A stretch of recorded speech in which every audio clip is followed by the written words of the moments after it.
This is Sports Bettor Court with Dan Lust on Bettor Sports Network.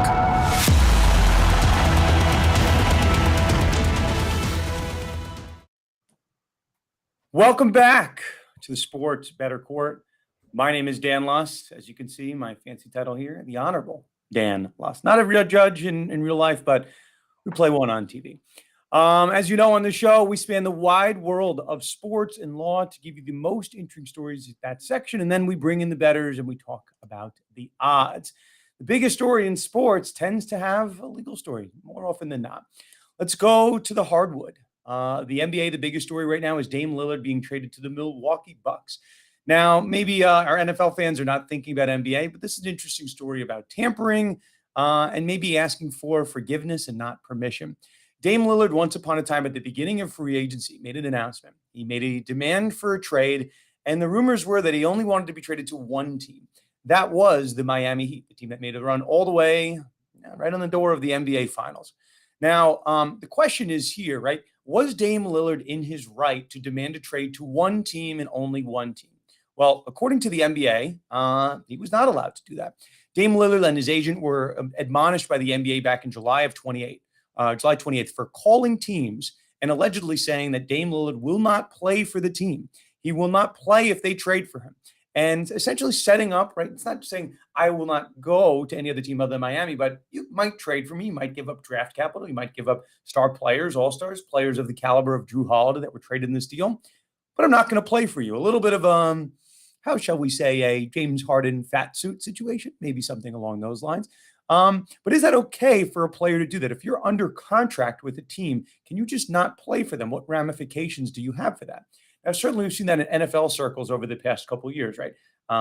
Memory serves, right? Melvin Gordon, Le'Veon Bell. We don't really see it that often in basketball unless your name is James Harden and you're allegedly wearing the fat suit, right? Where you could, or I guess your name is Ben Simmons, who was traded once upon a time for James Harden. So other than that, we really don't see it.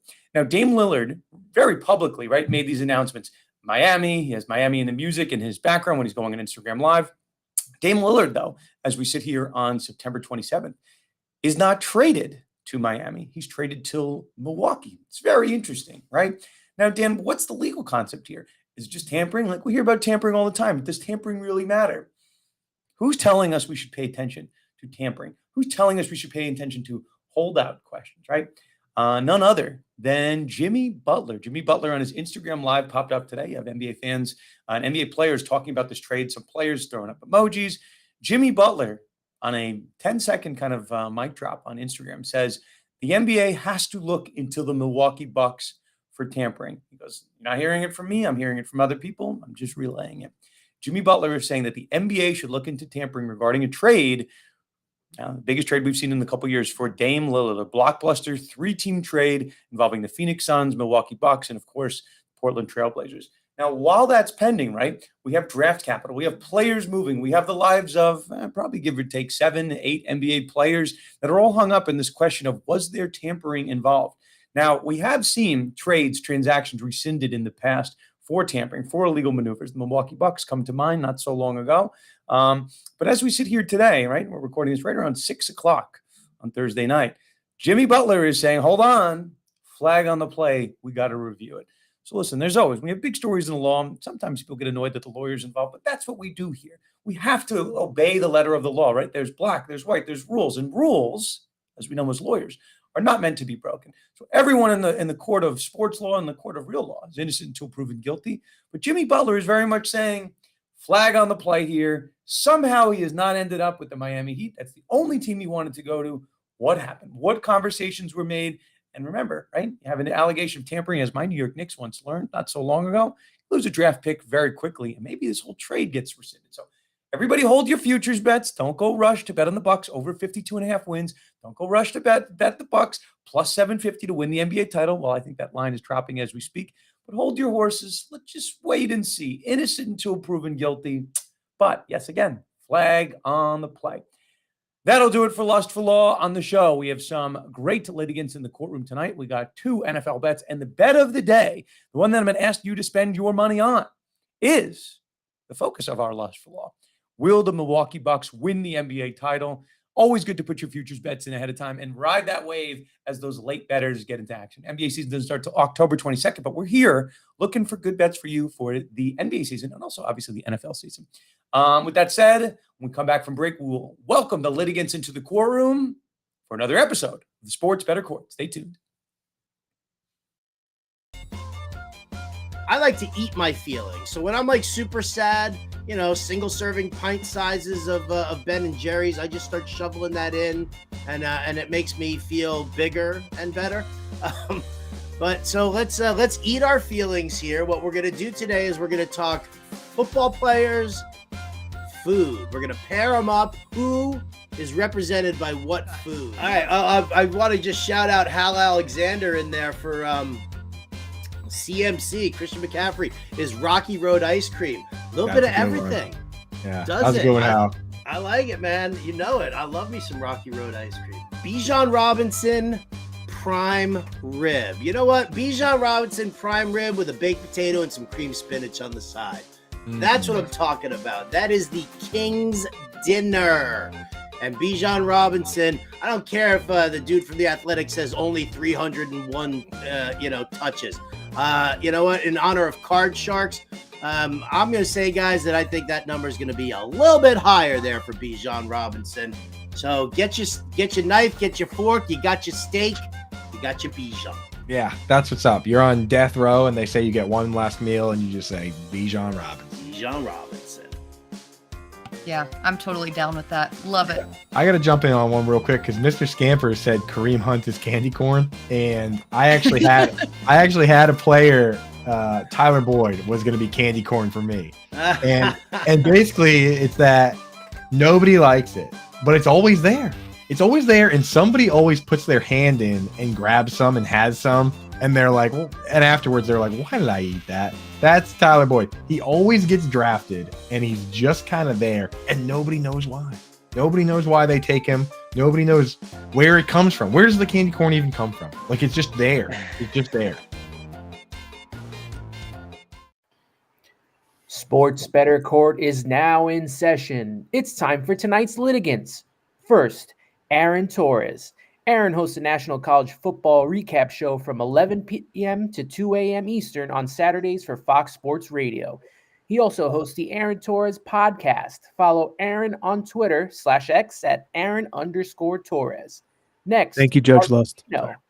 Mark is a pro sports handicapper for SportsMemo and Wagertalk. He has a whopping 10-3-2 record picking college football games over the last 4 weeks. Follow him on Twitter /X at Mark Zinno. All rise for the Honorable Judge Lust. Welcome, litigants. Mark, that's an impressive record. But what if I told you that Aaron Torres stands an impressive 6'9"? What if I told you that? It's true. No comment from Mark. I would tell you that the judge was my computer was out there. I apologize. Futzing is an acceptable word in our court. Aaron, I like that you're very serious. You're like, it's court. Court of law. This is you guys get in a lot of trouble. Okay, so welcome to the show. The general rules for those that don't know, first time coming to the show. We play best 2 out of 3. There's a potential winner of the show, but the real argument here is going to be the best bet. You guys can get the kinks out. You can do the little practice, who's going to win round 1 and round 2. But the real bet, the one we asked our viewers to really invest in and take a ride with us, is bet number 3.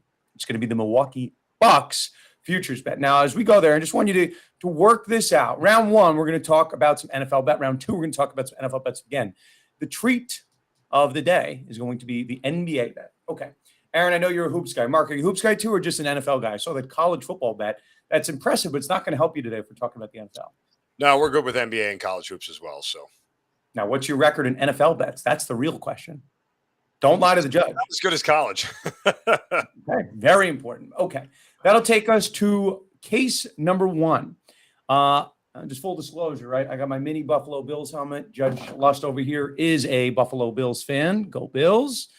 Bills have a very suspicious line, and that's why we put this one on the docket today. Bills are a 2.5-point favorite in Miami, coming off Miami's, 70-point performance. So, Aaron, I'm going to let you go first here. Who do you like here? You like the Bills or you like the Dolphins with the points? Well, Judge Lust, I understand I'm in your court right now, but I'd be remiss if I didn't take the Miami Dolphins. Let me explain why. I mean, the game is in Buffalo. I misspoke. Game is in Buffalo. the game could be on Mars. It doesn't matter. And I present Exhibit A, what you just said, Your Honor. 70 points against the Denver Nuggets. I'm already on the Dame Lillard thing. So listen, 70 points last week. Listen, we all knew Tua had it. It was just, could he stay healthy? What's going to happen? And so we saw last week what this offense looks like at full capacity. And here's the scary part. It wasn't even at full capacity. Jalen Waddle was out, and they still put up 70 on Denver. Keep in mind, Devon Achane, he's emerging. Tyreek Hill, still the cheetah. And when I look at those Buffalo Bills, Your Honor, I love them. I love you.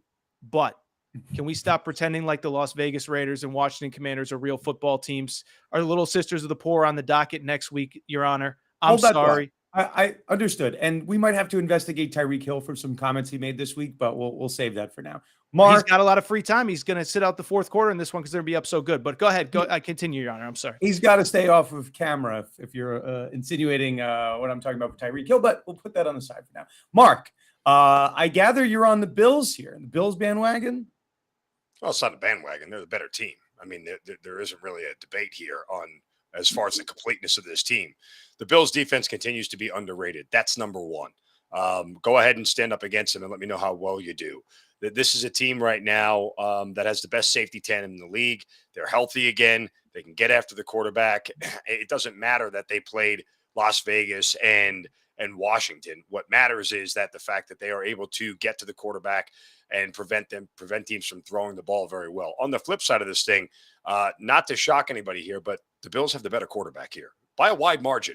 You guys could sit here and tell me about turnovers and everything else. And yes, Josh Allen cost his team the game in week 1 by turning the ball over 4 times. But you know what? There's a lot more good than there is bad when it comes to Josh Allen. And all he did for his team the last 2 weeks is put up 75 points against a very good Commanders defense, which is a better defense than the one that the Dolphins just dropped 70 on the last Sunday when it comes to the Denver Broncos. So they forced 5 turnovers in that game, which is why the Commanders only were able to muster up 3 points in that game. That's what happens when you flip the script on teams and are able to force turnovers. So yeah, I get the better quarterback, better team overall, better defense. And oh, by the way, who has Miami really played? The Chargers have the worst pass defense in the league. Fair. It's not like New England has a lot of firepower. No, by the way, the New England defense, which isn't as good as Buffalo, kept Miami in check to just 24 points. You guys can hang all you want on the 70 points from last week. The aberration of all aberrations. Look at the regression that's going to be coming for the Miami Dolphins this Sunday. Okay, that's fair. Now, Aaron, I'm going to come back to you. I'm looking at the Bills schedule. We talked about who Miami played, and admittedly, I think those teams looked solid on paper, but really not in practice. The Bills played the Jets. They played the Raiders. They played Washington, who have scored a combined 29 points on the Bills in 3 weeks. So, Aaron, what say you about the Bills defense and the ability to contain that 70-point attack? Yeah, Your Honor, my fellow counsel here, he's talking about safety play. They're going to need a safety word by the end of this game because the Miami Dolphins are not slowing down against this defense. And I'm offended personally about this idea of who have they played, who have they scored against. Maybe the greatest defensive mind in the history of the NFL, Bill Belichick. Not sure if you heard of him. What is it? 6 Super Bowls, 7 Super Bowls? I lost track. So I am not worried at all about this Buffalo defense. I get it, but at the same time, I don't care about what you did against Vegas. Jimmy Garoppolo, noodle arm Garoppolo over there. Washington Commanders were waiting on the next guy because Sam Howell ain't it. He's got Eric Bieniemy. He still can't put up points. So it doesn't really matter to me. Dolphins are going to move the ball up and down the field, and the Buffalo Bills, with due respect, Your Honor, it's not going to end well for them. I'm going to make a note, and Mark, I'm going to come back to you. Normally we have some fun music in the show, but I think the lack of music is really adding to the intensity of this debate. It really is. Okay. Mark, what say you? What's your response there? Good luck throwing on the Buffalo Bills defense, which only allows 142 passing yards per game. I mean, look, it does matter who the Dolphins have played. 100% it does. Why doesn't it matter who the Bills have played, though? Because what do you mean? I didn't say it didn't matter. Vegas, and Washington. Mr. Torres, I'm sorry, Your Honor. I'm sorry. The Bills have given up a total of 2 offensive touchdowns in 3 games. That's it. So preventing any NFL team from getting to the end zone is an accomplishment because even bad teams do it. And oh, by the way, they only scored 24 points against the great defensive mind of Bill Belichick. So if you're telling me that the Bills can't get to 25 in this game against a bad Dolphins defense, knock yourself out. They played a bad quarterback in Russell Wilson. They played a bad quarterback in Mac Jones, and they were able to limit them to 37 points. What happens when they play Justin Herbert? Oh, yeah, they gave up 34.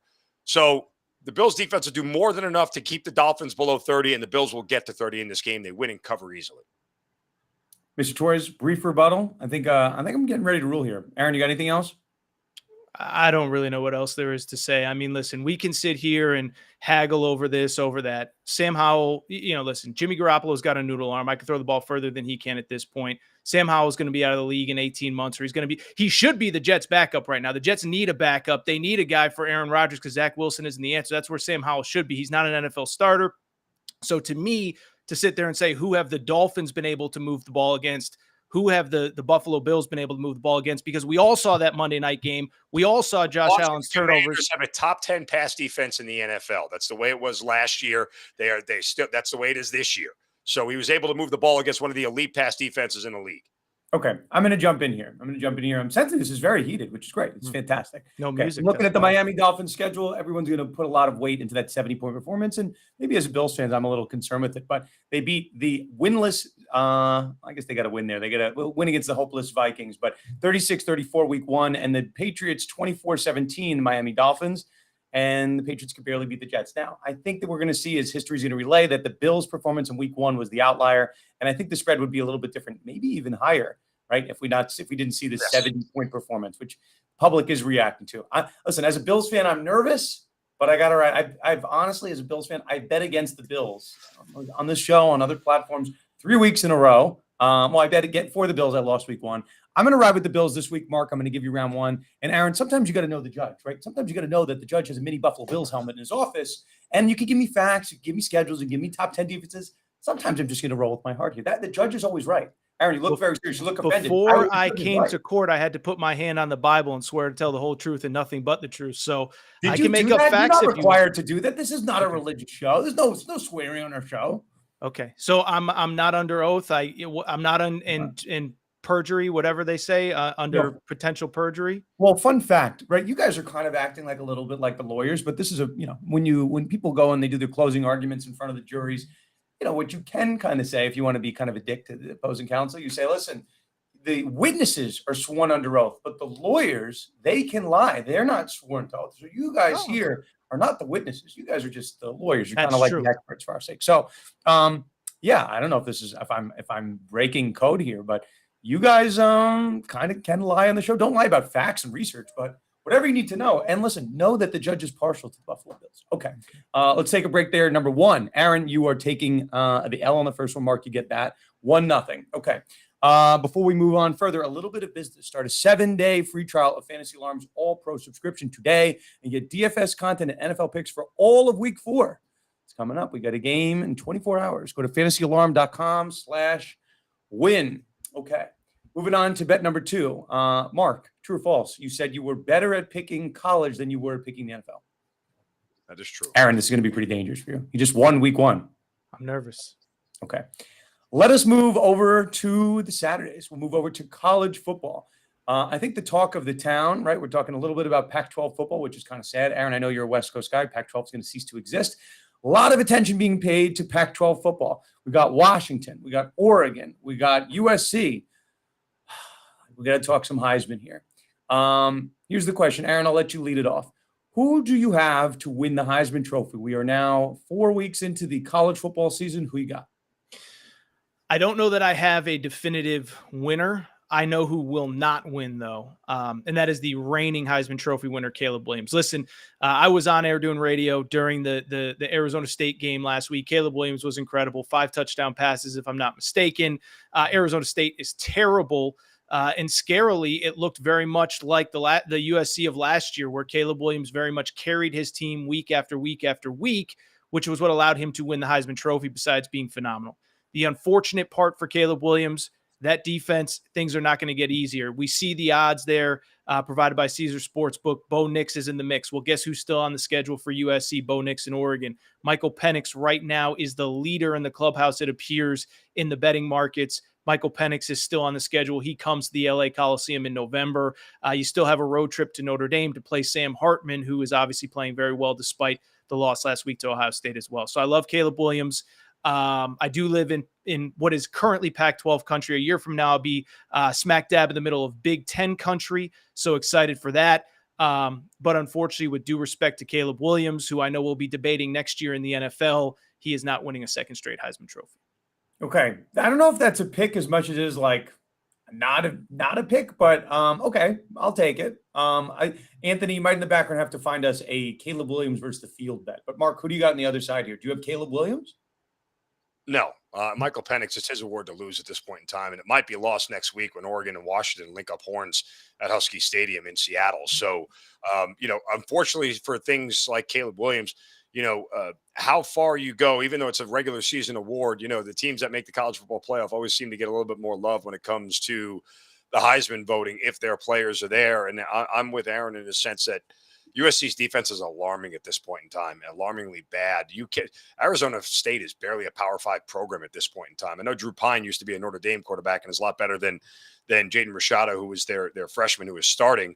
But you can't give up 20-plus points to Arizona State. You just can't. I mean, this is the same school that only scored 15 against Oklahoma State, which is also barely functioning. I think Arizona State scored 0 against Fresno State, too. It's just, that's utterly embarrassing that their defense has got that many. Your judge might have had a wager on that Arizona State game. I did some research.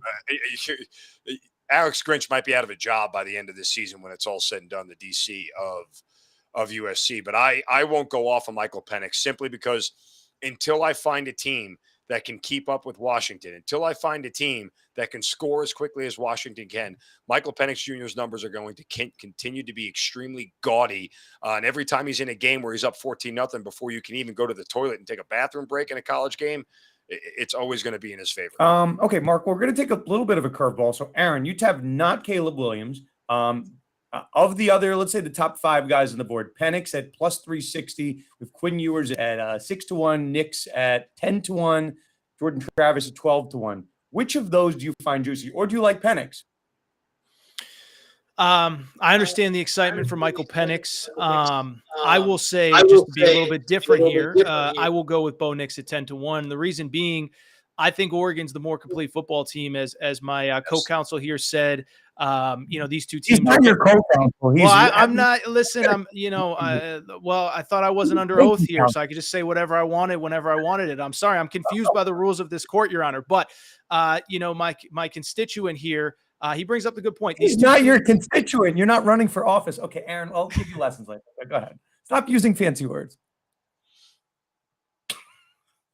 But in terms of my Heisman pick, my Heisman pick is Bo Nix at 10-1. And I just think these two teams are going to go head to head. I think Oregon's a more complete football team. That's not to do with what happened last week when Colorado came to Eugene and it did not end well for Coach Prime and the boys.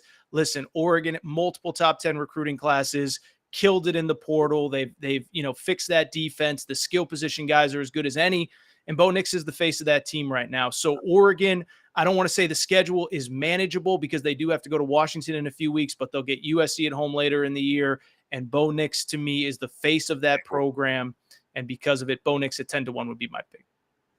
Interestingly, I guess I'll frame this here because I wanted to make sure you guys had some level of disagreement. You guys can't just say Michael Penix and not Caleb Williams. Then we're looking at Penix.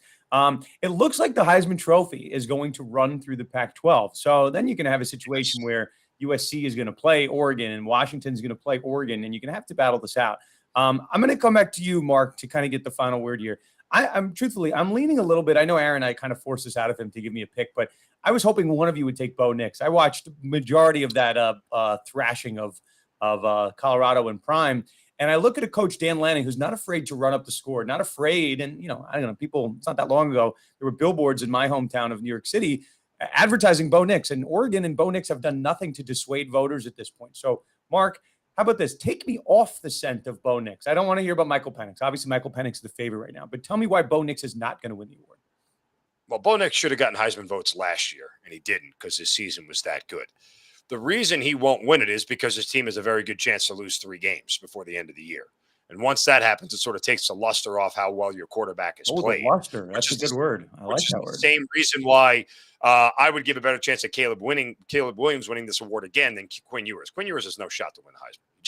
He doesn't even belong to be that big of a favorite. Jordan Travis, when it's all said and done, should be a bigger favorite than Quinn Ewers simply because his team is absolutely going to the college football playoff after they defeated Clemson this last week. There's not a bump in the road on the rest of their schedule. They get Duke and Miami at home, and then they won't have to face Clemson again in the ACC championship game because Clemson has 2 conference losses already. So unless they get major help from Duke and Miami, who are going to lose twice, guess what? Jordan Travis is going to the college football playoff. So Bo Nix, again, 2 to 3 losses possibly. Quinn Ewers, I just don't think he's going to have the numbers comparatively speaking to everybody else. Okay, so this is what I'm going to do. Normally I pick a winner and a loser, but I'm not going to do that this time. I'm just going to pick, I'm going to take it under advisement. We have a little bit of show left. I'll think about it. I got to think about this. But we're going to do some business, and we're going to come back for the real bet, the best bet of the day. Take off your gridiron hats for a little bit. We're going back to the hardwood for the best bet. Do your research. You got about a minute here on the Milwaukee Bucks to win the NBA Finals. We come back. Oh boy, we got a big one. We got a big card here. We got. Let's go. We got a super rookie.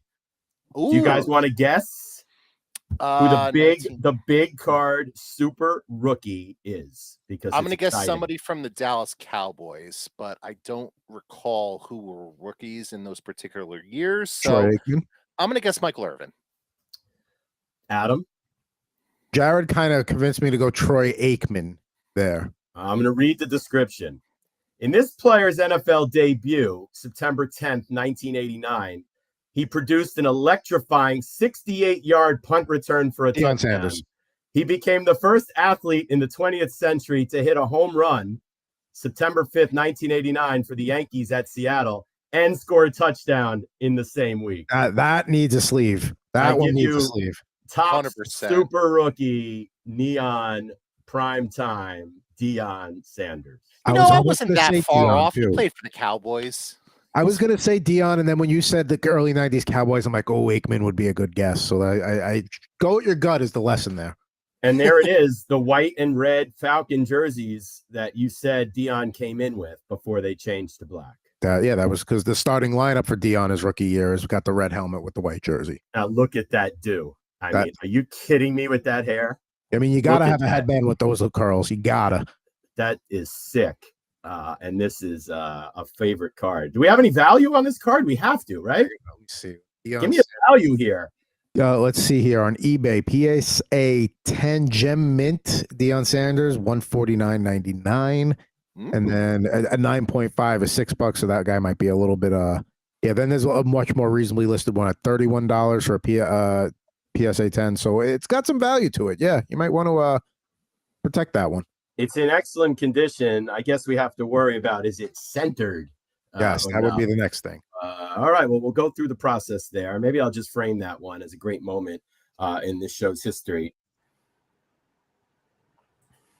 Welcome back to the Sports Bettor Court. Gentlemen, I'm excited for round 3. But before we do that, just remember our promo code 2,500 no sweat first bet by using our promo code FanDuel. Go to fantasyalarm.com/FanDuel 2,500 no sweat first bet. Okay. So I think you guys have realized here, you guys are the experts. I'm kind of the square. Sometimes I go with real facts and hard evidence. Sometimes we grab the Bills helmet. I'm gonna say the last round was a tie. I'm not really sure I'm taking. I think it's a little bit early in the season. I kind of wanted to take Caleb Williams. Mark, I was hoping you were going to argue for him, but still going Caleb Williams. He's going to be the first overall pick in the draft, and he's done nothing to disappoint us. So I'm going to say right now, Mark, you have one. Aaron, unfortunately, you don't have anything on the board yet. I'm going to say that one was a tie. Okay, but here's round 3. And this one, right, is worth all the marbles. So if you win this, you kind of win everything. The NBA is really the center of the news story for this particular week. So Judge Lust does some smart things occasionally. I get push notifications to my phone. I get some big news updates. I see the Woj bomb that passes today, which we talked about in the opening, that Dame Lillard is being traded to the Milwaukee Bucks. So you have everybody giving their hot takes, throwing emojis up, texting their friends. You know what I do? I went over and I placed a wager on the Milwaukee Bucks plus 750 to win the NBA championship. Now, not everyone can be as smart as Judge Lust. Some people have to get their hot takes in before they go invest their money. That adjusted line is now on the board. The Milwaukee Bucks at one point were plus 750. Then I saw it went to 6-1. The Milwaukee Bucks are now plus 360 to win the NBA Finals, followed by the Boston Celtics at plus 490. Fancy graphic over here. The Denver Nuggets, the reigning champions, at 5-1. The Suns 6-1. Lakers 14, and the Warriors 16-1. Now, Aaron, you are lacking in the win column at this point, so I'm going to let you hit leadoff here. Who do you like to win the NBA title at these current odds? Not the juicy ones that Judge Lust had. Well, first of all, Your Honor, I just want to say that was brilliant by you to forget the pre-show planning, but to wisely go to the sports books and get ahead of the market. So some may say you have actually set the market here, but I will go with Milwaukee. Now, with these odds, I don't love it. I wish I was nearly as smart as you and had gotten on it early. But listen, Giannis is, in my opinion, the best player on the planet. I don't think you really gave up that like you gave up a lot, right? Drew Holiday is awesome, but it's kind of a piece for a piece. It's not like you gave up this, and this. You traded one really talented guard for another. Obviously, Grayson Allen is a nice piece, and we get all that. But to me, the scoring that Dame Lillard will bring, the fact that you have so much size down low, it kind of negates some of the issues that Dame has defensively. It's a no-brainer. Like I said, I can only wish to have been as smart as you. I wish I could have gotten it at the price you did, Your Honor. But I will say that I do believe the Milwaukee Bucks should be the favorites for the 2024 NBA championship. Compliments are accepted and appreciated. Mark, go ahead. Well, I don't disagree that they should be the favorites just based off of the way the market moves and what the public will do. But that doesn't mean that they're the best team and they're going to win the NBA title. I mean, on the surface, guys, if I had told you that a team traded for a 33-year-old one-way player with $200 million left on his contract who only played 87 games the past 2 seasons, you go, oh, James Harden went where? Okay. So that's kind of where this sits right now. I don't know that the Bucks are a whole lot better. Look what got them caught against Miami. Their lack of defense. Did their defense get any better by this move? No, it didn't. And probably you could argue without Drew Holiday got worse. So I don't know that they are a better team. Sure, this is sexy and the 1-2 punch is there, but between Giannis and Lillard, if they don't play, guess what? Even as this team is currently constructed, if you put them on the floor with the Denver Nuggets right now, are they a better team than Denver? Are they a deeper team than Denver? Are they a better shooting team than Denver? The answer is no to all of those things. So the point simply is that they made a sexy move. It was a lot of sizzle. We'll find out during the season how much steak it is. I don't know that you can have that much. If it is steak, it might only be like a 3-ounce filet because if you ain't playing, you don't have that much meat on the bone. I like it. Mark, this is a very quick one. I'm going to go back to Aaron. This is not the question, but if you had to pick of these teams on the board right now, what would your pick be? I go right back to the well. I go right back to the well with Denver. Denver. They're deep, too complete, and okay. Jokic is the best player. You don't have to defend it. Just curious. Okay, now, Mr. Torres, we've done the show for a couple weeks now. You just did something that the history show has never been done. Do you know what you just did? I accurately described how you move the market. Don't. I get a lot of compliments. People are smart. They give me compliments. You, which happens in a real court of law, you listened to what the other side said. You took some notes and you said, you know what? I'm going to address that point that counsel just made. Okay, Aaron, what was that point that you wrote down? Let me hear this great rebuttal that you have planned. Well, I heard from, not my constituent, but this gentleman right here, lovely guy. Yeah, my adversary, Mark, who's a great guy and very smart and great at what he does. He said, well, what if these guys don't play? Listen, I'm not Woj. I'm not Shams. Nobody plays in the NBA ever until the playoffs. So it doesn't matter. You just got to get in. And the other thing I would say, too, to keep in mind, I heard about, Miami did this, that, the other thing against Milwaukee. I also saw Giannis fall flat on his back and miss half of that series, and that's maybe a completely different series. If Giannis is healthy, now you add Dame Lillard, and I just really like this team. And again, just that bet at those odds. I'm so jealous I didn't jump in early. Chris Paul plays about 40 games during the regular season, only for him to pull a hamstring in game 2 of the series in the playoffs and misses the playoffs anyway. So, I mean, I get it. Nobody plays till the playoffs, but the fact of the matter is this guy has routinely had a problem staying healthy, and that's the issue. I mean, yeah, he's had a little bit of Hold on. I got one more question here. Okay, let's all cool it. This is Anthony. We need the music back. This got very tense very quickly. Okay, I like I think Milwaukee at 380. Anytime you're playing for an NBA favorite at 380 to win the championship in September, you're paying it up. So, Aaron, I'm going to let you have the last word here. Obviously, at 380, and I think the point that Mark hit on, which is I think the point that's being lost in all this, Drew Holiday is gone. Drew Holiday was part of that championship-winning team not so long ago. Drew Holiday is one of the best perimeter defenders in the NBA. I think we could call, if we're giving letter grades to Dame Lillard, yes, he's 33. I think Mark's point's well taken, that he has not had the best track record of success. Maybe he's been a little bit on the rest schedule and maybe a little bit of the tanking schedule, but neither here nor there. If you just kind of talk to NBA fans, maybe Dame Lillard's like an A- type talent. Drew Holiday is no slouch. Maybe, if you take an all-in terms of his offensive and defensive package, an all-star last year, I don't know, B+. He's definitely not like an average player in the NBA. So, Aaron, this is the question that might win or lose you this argument. How much do you think that Dame Lillard, all in, is an upgrade over Drew Holiday? I'll let you convince me of that and convince everyone else of that. I don't know that he needs to be a significant upgrade. That's the thing. And I'm not trying to duck the question, Your Honor, but the bottom line is, let's go back to 2 years ago when Giannis was healthy in the playoffs. Game 7 in Boston. Boston ends up going to the NBA Finals. I don't remember the exact stats, but Giannis, I think, went for about 50 and 40. He was a monster in that game when fully healthy against those Boston Celtics that everybody loves. So now, as long as at 28 years old, he is healthy, which there's no reason to think he won't be, if he doesn't, try to jump over somebody and then land on his back and he's healthy, then they're fine. Then Damian Lillard doesn't need to be an upgrade. We just need an upgrade from Giannis from unavailable to available. That's the only upgrade that I need, Your Honor. And then I feel very confident in the Bucks being the favorite in this NBA playoffs coming up. Mark, brief rebuttal, then we'll close it. 30 seconds. Yeah, I mean, for Milwaukee, this is about timing, a little bit of luck here and health if they're going to go win the NBA title. And, oh, by the way, the other guy that's on their team, Chris Middleton, is always also hurt. So you have a lot of guys who spend more time on the bench than they do on the floor. You can't score any buckets if you're not in uniform. And the Bucks are going to have problems keeping these guys healthy. Okay, so I think I'm ready to render my verdict. Now, the listeners, though, you can listen to me.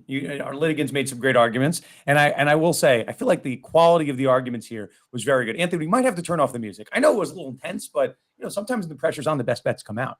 I'm sensing here that Dame Lillard's got more to show us. I do. I think those 28 games that he played last year and the 50 games before, I think that was Dame just, the Blazers kind of tell him, hey, we might want Scoot Henderson here. We might want a top pick in this draft. How about you don't play? I think that Dame's got a lot in the tank, and coming off of performance last year, which is shades of old Dame, 32 points in an abbreviated season. I mean, I'm buying the Bucks, and I'm not investing my money at 380 because I'm well invested at plus 750 and a little bit more at plus 610. But I'm going to roll with Aaron on the best bet. So on the final scorecard, we've got one win for Aaron, one win for Mark, and one tie. So really, everyone's a winner on the show. That'll do it for us over here at Sports Bettor Court. Aaron, great job. Mark, great job. You guys know where to find them on Twitter/X, if we want to call it that. Excellent job, and you know where to invest your money. So Milwaukee Bucks. We'll see. That'll do it for us here at Sports Bettor Court, and we will see you next week, same time, same place, for another episode of the Sports Bettor Court. Thanks, guys.